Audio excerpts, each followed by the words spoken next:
we were doing k-mean clustering, right? So let's look at that. What we do here will be given points, right? So data would be given to us, and there's no labeling. It's clustering, unsupervised learning. We need to find out some natural grouping from the data. So we would start with some value of k. So k is something k is a parameter, I should say, for k-mean clustering. So we need to decide like how many clusters we are looking for. So if you picked k is equal to 5, then this k-mean clustering would result in 5 clusters, right? So the number of clusters are decided by the value of k that you pick for k-means clustering. So what is done from the data given to us, we pick k number of centroids at random. So let me use this picture to illustrate like what will happen. So this is the data, right? So data is given to us. Pay attention to this box. And how many k we are using? Can anyone see how many k we are starting with? Pay attention to this iteration 0, right? We need to pick arbitrary k number of centroids. So this is 1, 2, and 3, right? So we are using k is equal to 3 in this k-mean clustering algorithm. Here, no labeling. That means nothing has been done. This is iteration number 0. Any 3 point arbitrary we will pick. So these are our initial centroid, right? We start from k random centroid, some points from the data. Once we have picked these points, now we would start assigning the data points to the closest centroid. So these are the 3 centroids, and you can on the basis of any distance, and here the most natural distance would be the Euclidean distance. You can use that. Looks like 2-dimensional data. Then it's not difficult to visualize that these points, right, all these points are closest to the centroid number 1. Similarly, these points over here, right, most of these points here are closest to this guy, the third centroid, right? And then you can make out, right, some portion of this data set is closest to the centroid. So in the second iteration, what we have done, once we identified or once we picked the initial centroids at random, now we will assign these remaining points to those which are closest to it. We would assign these points to these centroids. So in the iteration 1, you can see that happening, right? Our centroids are not changing the position. These are the ones that we initially picked, 1, 2, 3. Now you can see some colors. What is this color? Now we are doing the assignment of the data points to different clusters, and we will have 3 clusters because we picked k is equal to 3.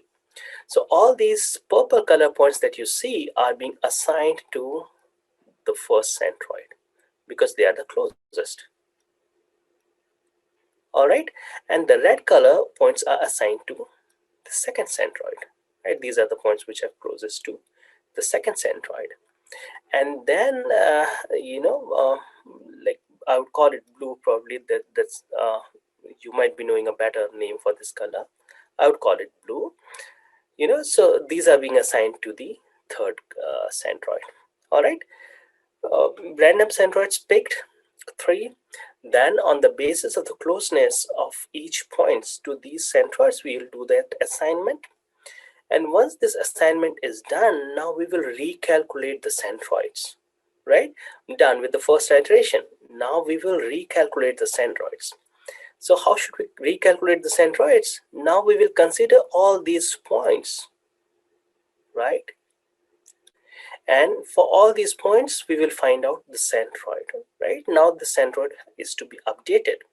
All these points who were assigned to this centroid, they will participate in this computation of centroid, and we will compute a new centroid for this cluster. In the similar way, we will consider all these points which are red in color and find a new centroid. So this centroid is going to change, and we will recalculate the centroid. We'll do the same thing for the third cluster as well. So in the second iteration, what will happen, right? The centroid which was here would get shifted a little bit towards the right, which you can see here, right? So in the second iteration, once you recalculate the centroid, it gets updated, and here we go. Right now we have 1, 2, 3. These are the new updated centroids which were calculated after the assignments of the points to the initial centroids, right? Well, now these are new centroids, so what you will do, well, you will redo this assignment of the remaining points around these centroids, and by doing that you would see that now the cluster has changed. Initially, this portion of the circle belonged to the second centroid. But now, since the centroid has changed, so these points are now closest to this centroid, right? So in the second iteration, you would see that, the points are changing the membership. Initially, these points were the member of the second cluster.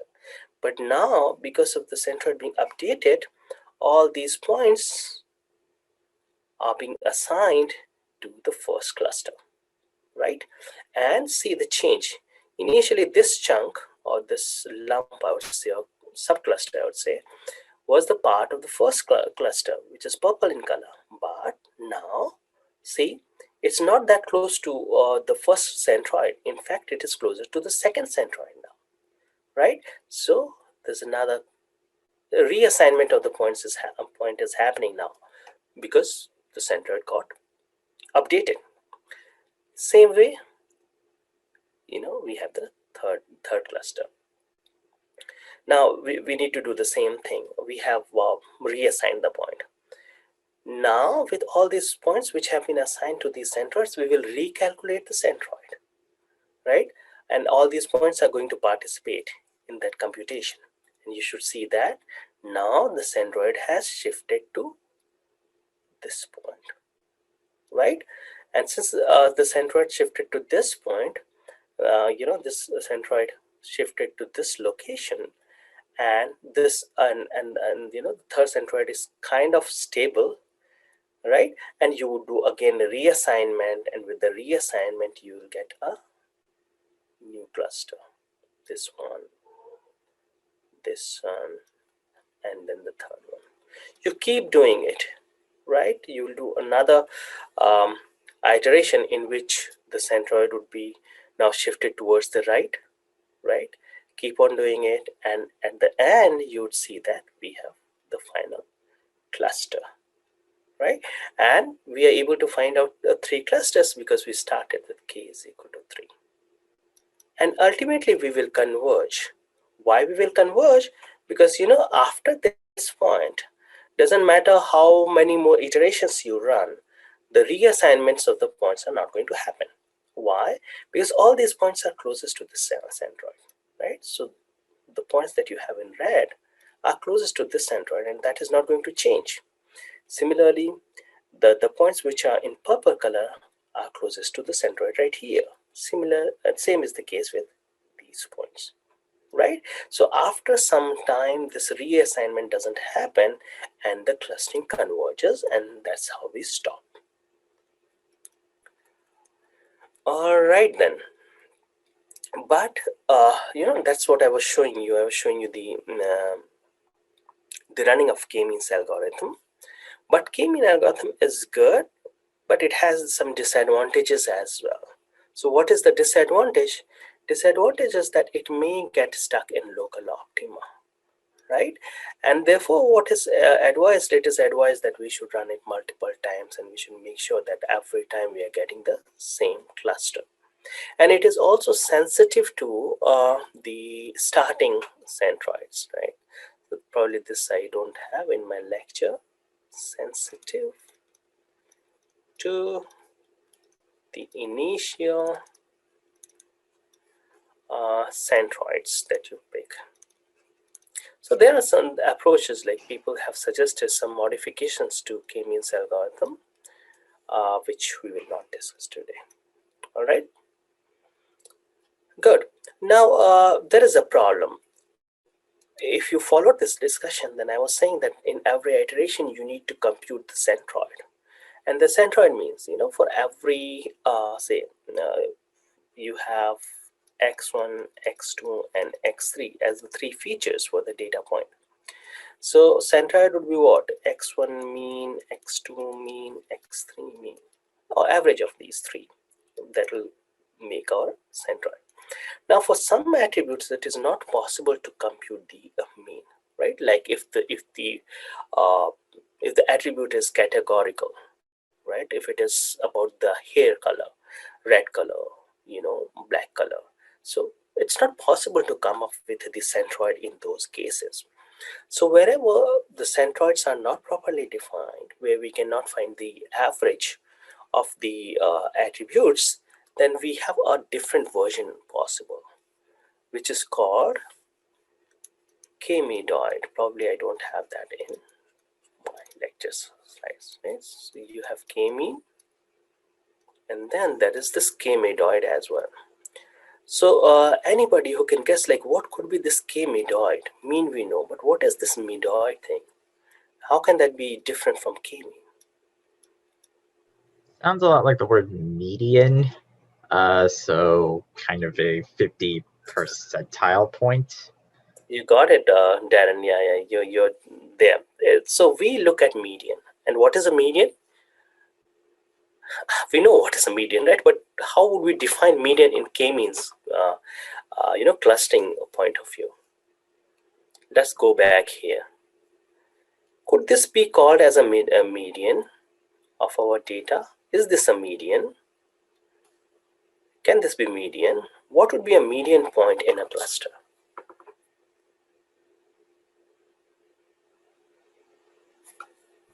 Well, I think it'd have to actually be a part of the cluster instead of being, say, in between points. Got it, right? Yeah. So median has to be a real point in the data, right? Yeah, Darren, you got it perfectly. So here, if you look at, right, so this did not exist in our data, right? These points, these are some points, initial centroids were points from the data. But when you started computing the centroid, then we are not guaranteed that centroid would be a data from, would be an actual data point, right? It could be any artificial point, right? Where it's just the average. Whereas in k-medoid algorithm, what we try to do is from the cluster, we try to find out the most central data element, right? So the most central data, so it has to be a point. Like this could not be a centroid. So when this data is given to us, we will find out the central data, and using that central data, we would compute the distance, and we'll do the assignment. Okay, so because of this centroid computation, uh, it's not always possible. So in those cases, we prefer k-medoid clustering algorithm, because for categorical features also we could compute the distance, right? So yeah, k-medoids are applicable in those cases. And k-medoid has another advantage, which is, what could be another advantage? Can you people think about it? What could be the advantage of k-medoid over k-mean? Mean has a problem, right? But median does not. It has to do with something that we have already discussed. We prefer medians. Outliers. Outliers, you got it perfect, right? So k-mean is sensitive to outliers as well. K-mean is it's sensitive to, what did we say? K-mean is sensitive to outlier, we just figured out, and k-mean is also sensitive to initial centroids. And k-mean has a problem that it may get stuck to the local optima. Okay. Now, another interesting thing, which is related with the k-mean algorithm, right, which we, I think, discussed as well, is about finding out the number of clusters, right? So in this example, well, we started with the k is equal to 3, and we got this cluster 1, 2, 3. But somebody will say, okay, fine. How are you? How did you decide that this whole is one cluster? I would say rather these are 1, 2, 3, 4 clusters, and I'll consider these also as 3 clusters. So it will be 1, 2, 3, 4, 5, 6, 7, 8, and 9, right? So somebody will say, okay, I have 9 clusters. I can see 9 clusters, but you got only 3. So the point is, if you don't pick k is equal to 9, you won't get 9 clusters. And surprisingly, even if you pick k is equal to 9, you won't get these 9 clusters. 1, 2, 3, 4, 5, 6, 7 you might get, but this outer cluster and the inner cluster you won't be able to find because of k means nature. Alright, we would look at that later. But the discussion right now is that how will I find out the value of k? So for that, we have this trick, right? So what is this trick? Well, find out the average within cluster sum of squares, right? So if you remember, we did use sum of squares, right? But that sum of square we were using for linear regression. Another point is, how can we use something like that for clusters as well? Well, we can use that, right? So how? Let's have a look at it, right? Okay, probably the pictures that I have are not that good. How about it? Wait a second. Assume that this is my one cluster, that's another cluster. Okay, and we can think of one more, right? So, well, in linear regression, the problem was different, right? But even then, we were able to find out the sum of square, right? But that was from the error point of view, like what was expected and what did we get.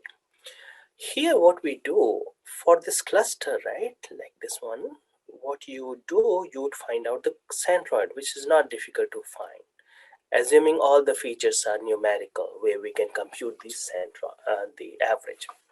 So what is done is, find out the average sum of a square of all the points from the centroid, right?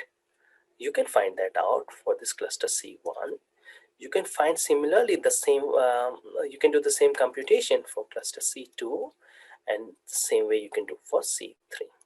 All right, and then you can find the average of that. And that is an interesting parameter which would signify how compact these clusters are. All right, so the same thing we use for different values of k. Okay, so what will happen? Let's go back to this picture that you have here. I would assume is not that might be applicable to what we have here. That might be applicable to this picture here, but I'm not sure because it doesn't say so, right? Or probably I got it. No, I got it from online resource, so it is not connected with the textbook. It may be, but I'm pretty sure that is not. So what will happen actually, right? When you have something like this, and assume that I'm computing, no, not this one. Let me use this example, right? This example will make more sense. Now what we are doing here in this picture, we are trying k-means for different values of k. When your k is equal to 1, no surprise, everything is one cluster. K is equal to 2, you got these two clusters, right? K is equal to 3, you have these 3, go on doing it. And as I was saying that, for k is equal to 9, well, 1, 2, 3, 4, 5, 6, 7, 8, and 9, right? Everything is good, but we don't want to see these two as two separate clusters, right? Ideally, we would like to see one inner cluster and the other outer cluster. But anyway, this result I would consider better than this one, right? So what we can do for these different clustering results that we are obtaining for k is equal to 1, k is equal to 2, k is equal to 3, for all these things we will do, I think we call it SQE, sum of squared error kind of thing, right? Average sum of squared error, which is the distance of every data point from the corresponding cluster centroid, right? And plot that versus k. So here we have it. On the x-axis, you have the k, number of clusters, right? And on the y-axis, you have the average within cluster sum of squares, right? So when you have just one cluster, definitely it is going to be high, right? For one cluster, you will find out centroid somewhere here, find out the distance, it's going to be large, And as you increase, sorry about that, as you increase the number of clusters to 2, 3, 4, 5, 6, 7, 8, 9, it will naturally come down, right? It will naturally come down. And let me ask you, what would be the minimum value? Is it possible to have what would be the smallest value? We can go down, we can go on increasing the number of clusters, right? Here, should we stop at 9? Can we find more clusters as well? We can split that as well. We can split that as well, right? It is up to us. Like if I say k is equal to 10, it will find out some 10 clusters. If I say 11, it will further find out 11 clusters. They may not look like clusters, right? So the point is it will go down, it will continue to go down. But we need to stop somewhere. And we stop at a point which we call as elbow, right? And elbow is the point till which we see the greatest descent, right? It's not the gradient descent kind of a thing, but yeah, we need to see like how much this sum of square is dropping. And after this point that you have in red, you would see that this drop is not so much. It's smaller compared to what we had here and here, right? So this elbow that you have gives some idea about the number of clusters that we have in the data, right? So if this is my data, if this is what I got by changing the value of k and noting the average within cluster sum of squares, then I would stop at k is equal to 3. Question here? Well, these are, kind of, I won't say universally agreed, but that's what most of the people, they use it as the criteria to find out the number of clusters in the data, or maybe the value of k to start with. That's how they finally converge to the value of k for k-means. Okay, so limitations, yes, k-means algorithm has limitations, right? I counted 3, and there's one more, I think. What is that? It wants round clusters, right? Here we have written round. Technically, people call it spherical. Round cluster or spherical cluster means the same thing, but uh, in literature, they call it spherical. So if your clusters were like this, right, looks like spherical, k-mean is the best choice. You should use k-means clustering algorithm. But in place of that, if your clusters are something like this, right, or like this, then k-means is not a good choice. So it's not good. It has trouble with the nested clusters. This is a nested cluster, one cluster inside the other cluster. And long thin clusters, these are long thin clusters, right? For that it is not good. All right, and it has the problem that it may get stuck at local optima. For that reason, we need to run it multiple times. Questions? All right then. Now we will move on to a different kind of clustering, which is called agglomerative clustering, right? Or hierarchical clustering, anything you may call it. Hierarchical is more general, and agglomerative is one version of hierarchical clustering. So in hierarchical clustering, what we do, it depends, like whether you are doing, wait a second, right? Let me call hierarchical clustering. In the hierarchical clustering, we can have agglomerative or divisive, right? So what is agglomerative, what is divisive? Let's have a look at the example. So this is an example, okay? So assume that these were our data points, right? 1, 2, 7, 4, all these are 16 data points. So what is done in hierarchical clustering, you could either go from bottom up, right? If you're going bottom up, then it is called agglomerative, right? And if you're coming from top down, then this is called divisive. right? And how do we do clustering in this context? In hierarchical clustering, if you are going bottom up, if you are doing agglomerative clustering, then we start with every point as one cluster, right? So every data point that you have here is considered as a cluster, right? And then we find out the distance between the points, right? And whichever two points are closer to each other, we combine those into a cluster, right? So here 1 and 2 are closest, so we will group them into one cluster. Okay, so in the first iteration, once you merge these 2 points, we have 1, 2, 3, 4, 5, 6, 7, 8, 9, 10, 11, 12, 13, 14, 15 clusters after first iteration. Initially we had 16 clusters because every data point we consider as a cluster in agglomerative approach. Fine. So now we have one cluster with 2 points, 1 and 2, and then the remaining ones, right? And we are looking for any 2 clusters to combine, and we will be combining those 2 clusters which are closest to each other. And in this order, these are the points 3 and 4.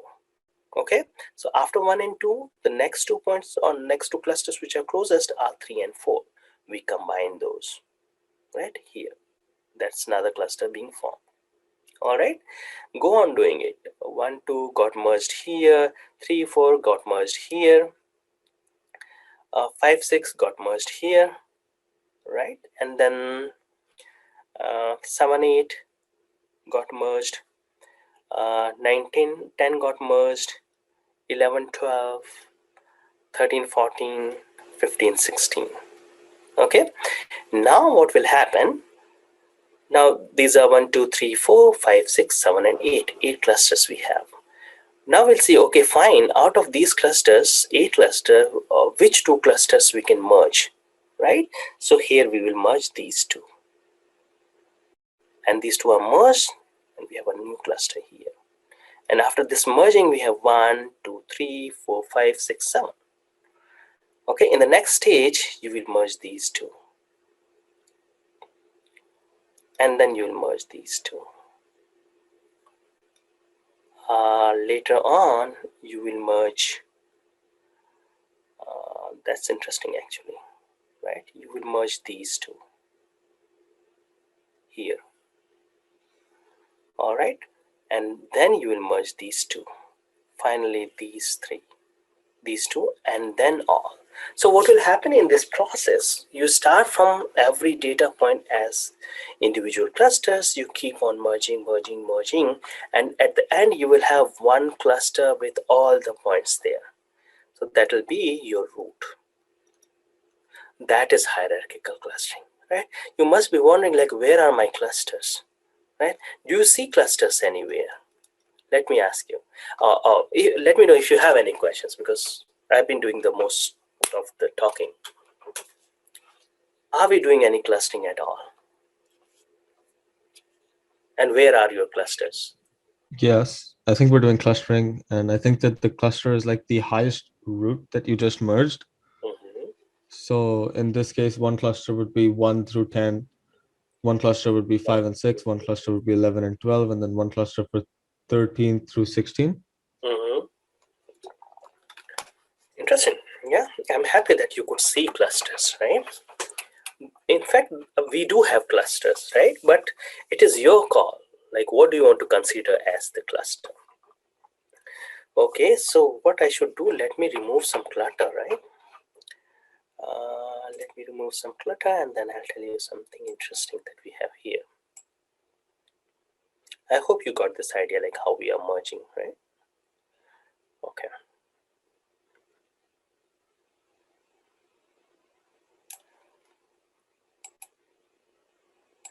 I did explain most of the things to you, but I did not explain to you, like, what are these things, right?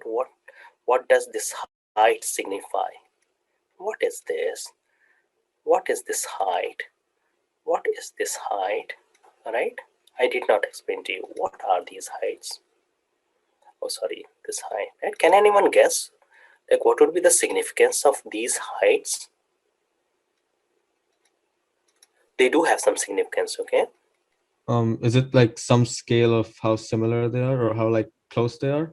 Perfect. That in fact is the similarity. Good job. Right? That in fact is the sense of similarity. Right? That's a similarity measure. You're correct. So you could see that, this is the smallest value. What we have to do, we need to merge the two clusters that are closest to each other. Those are most similar to each other. Right? So this is, in fact, I would say not similarity, I would say the distance, right? The distance is minimum. So the similarity is high. We'll, yeah, this is a distance, I would say, right? So smaller means they are closer, they are more similar. Fine. So once you understand this fact, right, that we are able to so that's how we are starting, right, from the lowest to the highest in this order, 1 2, then the next comes 3 4 5 6. Now it will make more sense. Then 7 and 8, 9 and 10, 11 and 12, these numbering, and then look at their height. That will make a lot of sense, right? 13 14 15 16. Now this is the similarity between the cluster here with these 2 points and the cluster here with these 2 points. That's the similarity, right? So this way. Now, right? Okay, fine. So let me tell you that thing. So here, interestingly, it's very difficult to say what are our clusters. Okay, so for that we should have some domain information, right? Or someone should say, okay, fine. This is my measure of similarity. If someone gives me the measure of similarity or distance right here, this one I'll draw a line, right? I will draw a line, assume that this is going this way.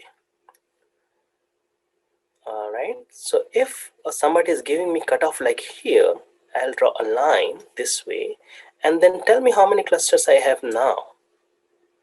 If I draw a line here, if I consider this as the cutoff, right? How many clusters? 3. One, I think, yeah, you're right. 1, 2, and 3. Perfect. Right? Yeah, so we do have clusters, but what we have done, actually, we did everything. We have done all the possible clusterings that we could do, and we have handed out the result to the user or the domain expert, and that person has to tell us, okay, fine, where would that person like to put the threshold, right? If the threshold is right here, you have 3 clusters. If you want more refined clusters, probably you will put a line across this. If your line is here, then you have 1 2 3 4 and 5 clusters, right? So yeah, this is useful. This is in fact useful, right? So how does a hierarchical cluster looks like? It produces a binary tree, right? Is it binary? What do people think? Is it binary? It in fact is binary, right? Look at, first of all, is it tree? We should not have any doubt about that, right? It is in fact a tree. And then wait a minute, let me remove this clutter. This in fact is a tree which is binary. It has to be binary because we were combining 2 clusters into one, right? If for some reason we are combining 3 clusters at one stage, then it will be ternary. But our approach is combining 2 clusters into one, so it is binary. So this produces a binary tree, which is also called a dendrogram. And the final cluster is the root, and each data item is a leaf. All these are the leaves here. The height of the bars indicate how close the items are, right? So we do have that information here. The height shows how close they are. The lower the height, the closest they are. These guys here, they are closest. So this was agglomerative, when you started with each data point as one clusters and merged those which were closest to each other. And divisive would be the other way around, where you consider everything as one cluster and you start splitting the clusters, right? So divisive is just the reverse process of agglomerative clustering. Questions? All right, so, well, we did combine these clusters, right? So as long as your cluster looks like this, like if your cluster is singleton, Singleton means if you have just one element in your cluster, you're fine, right? You can find the distance between the two clusters. These are just single points. You can use Euclidean distance or any other distance that you use between points. Now it gets more interesting when we start thinking about the distance between the clusters, right? So distance between the cluster would be more subjective now, right? Because look at it. I'll anyway explain to you what these different um, concepts are, but it is complex, right? Now finding out a distance between any 2 points won't make sense, right? We need to go decide like what would be our approach in order to find out the distance between clusters. Why is that useful? Well, look at this scenario here. This is one cluster, that's another cluster. In the first one we had 4 points, 1 2 3 4. In the second as well we have 4 points. Now we need to find out like what is the similarity between these two clusters. Each of them have 4 points. So in order to compute the similarity, we have these concepts: single linkage, complete linkage, average linkage, and centroid linkage, right? Let's try to understand like what is single linkage. Now single linkage is defined between the 2 points which are closest to each other, and these 2 points have to be from two different clusters, right? So well, we cannot consider this as the single linkage because we have a point here, another point here in two different clusters, and their distance is shortest, right? So this is called single linkage, where you consider the minimum distance between any 2 points across the two clusters. If you like pictures, great. I believe picture is more meaningful, or else if you like maths, then here you go. The a single linkage distance between two clusters, C1 and C2, these are two clusters, okay, would be the minimum of the distance. When you have this thing, then I hope you understand what does it mean. That's the modulus thing, right? Which is Euclidean kind of distance. So x is a point in C1, y is a point from C2. Now the distance which is minimum between any x from C1 and y from C2, right? That is your single linkage. Let's go back. When you have some idea about single linkage, then now you can think about other possibilities as well. A single is closest. We could think of the farthest as well, right? The distance which is between 2 points, one from here, x, the other one from here, y, which is farthest, right? This is called complete linkage. All right. So if you want to express that mathematically, the complete linkage is right here. The only thing that will change in this expression is you will change min to max, because you're not finding the minimum distance. Now you're interested in finding out the maximum distance between the 2 points of these clusters, right? Here we have that. There is this possibility as well, which is average linkage. Average linkage is more robust, right? But yeah, it needs more computation. So how do we find out the average linkage? Well, for every point like this guy, you find the distance with all the points in the cluster C2. Let's call it C2, call it C1. For the first point, you find the distance with all the other points. Keep that. For the second point also, you'll do the same. Third point also, you'll do the same. And finally, you will compute the average, the most robust approach to finding the distance between two clusters. That is the average linkage. But you'll be able to figure out that this is expensive, order of n square, right? We need a better approach, something like this, more robust but not so expensive. So the solution to that is centroid, right? So if I leave you people with just this idea, I'm pretty sure that you'll be able to come up with these ideas maybe in an hour or so, or maybe earlier.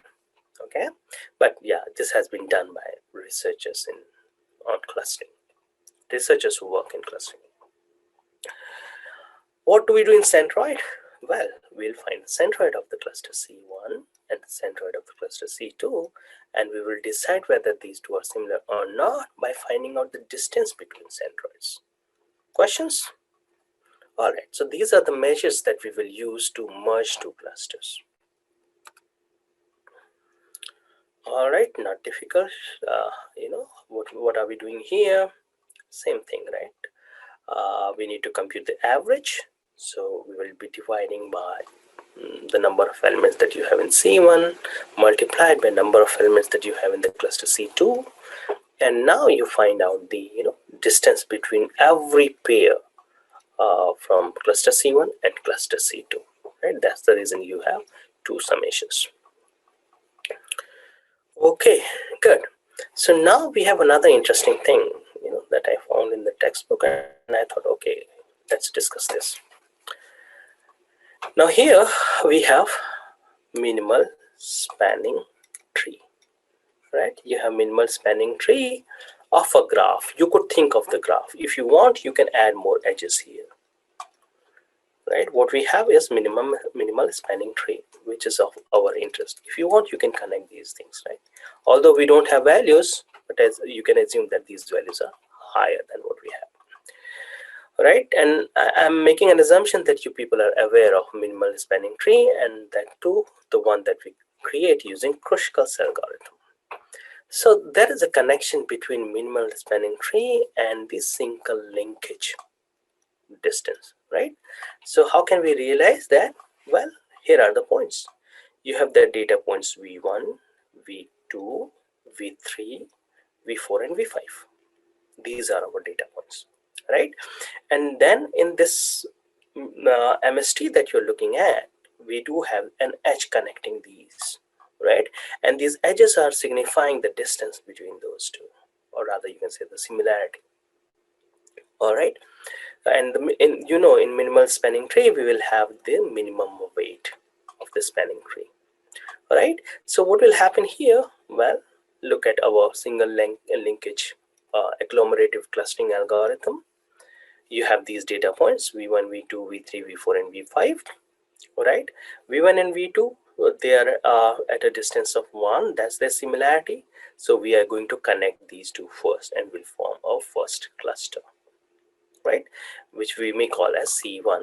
In C1, we have 2 points, V1 and V2. Now we are left with V3, V4, and V5. We are using single linkage, right? You should keep that in mind, single linkage. Now next we have these many candidates. This is one cluster, okay, with these 2 points. We want to combine, right? We want to add one more point to this cluster. This is this cluster or any other, right? So can we merge this to this, this to this, or this to this? What do you think, right? Why should I add V3 to this big cluster? Why not V3 to V4 or V3 to V5? Why can't we combine these two? Can you see that? V3 you can combine to V2 because it is single linkage, and the distance is minimum here, or the similarity is highest here too, right? Single linkage. We'll look for the points which are closest. That would result in V3 being connected to the cluster C1, right? You have this. All right.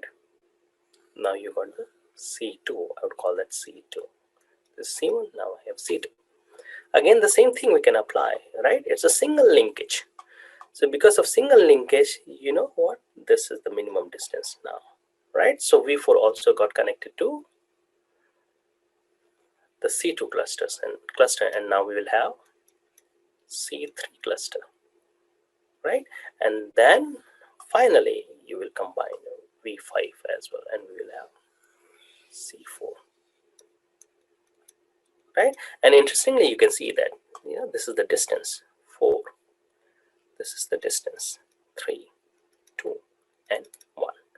I found this interesting, right? And that's the reason I created this picture, which doesn't look pretty good, but that's okay. I think it is conveying the information, and the scale might be different. Ideally, this thing 4 should be same as this 4. I tried my best.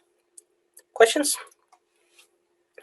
All right, then let's move on to the next slide, right? So it is about agglomerative clustering, right? Which is about the the time complexity. So the runtime for clustering is based on the number of merge steps that we do, right? And interestingly, not only the number of merge steps, it is also based on the time on the cost of the merge operation, right? So n minus 1 are the merge that we'll do times the cost of the merge operation. Now the cost would be determined by the linkage criteria.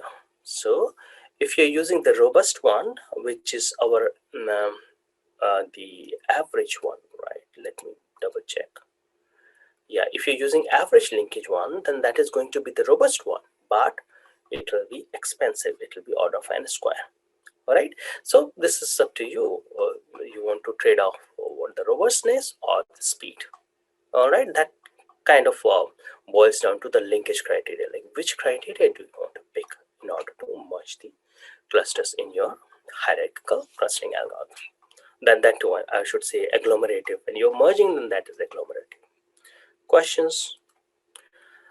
All right, now let's look at the advantages that, why should we use hierarchical clustering algorithm? Well, visualization is great. Like we just saw, we have all the information, we have all the flexibility. Right? Once we get the criteria from the user, like what should be the extent of similarity, we will be able to find out the clusters at that level. That's the visualization thing. The first important thing is the organization of clusters and subclusters, right? Very easily we can see that here. Well, one clusters with everything in there, then it has two subclusters. This cluster has further two subclusters, so on and so forth. So this organization is also interesting. Then visualization of the clustering process, you can see how you were able to merge clusters in each iteration. So that visualization is cool. Then the natural measure of distance between the clusters, which you can see on the y-axis, right? Wait a second. Here we have the distance information. Okay, that is available here as well. Okay, so there's a lot of information available about this agglomerative clustering, about how we are in fact, merging clusters together. Well, it is efficient for classification as well. Say you want to, you did clustering, and using clustering, you gave some labels to the data. Now there's a new query, and you don't know what should be the label of that. So this binary tree structure that we have would be very handy in assigning that point to a specific cluster, right? What we can do, let's go back, right? From here, if your query is right here, okay, so what you do, for that thing to happen, you need more information. You need the centroid information. So if this is the query, you have the centroid C1 and centroid C2 here, right? Then and maybe C3 here, then you will check like whether it is similar to C1 or to C2. Then from here you will check whether it is similar to this guy or that guy. So that way you can use the binary structure of the tree, which will make it very efficient to search for the labeling, right? So it is efficient for that as well. You need to compare against the centroid, and you will march down the tree, and it will be time proportional to the height of the tree, right? Which is a big, big gain in terms of the efficiency.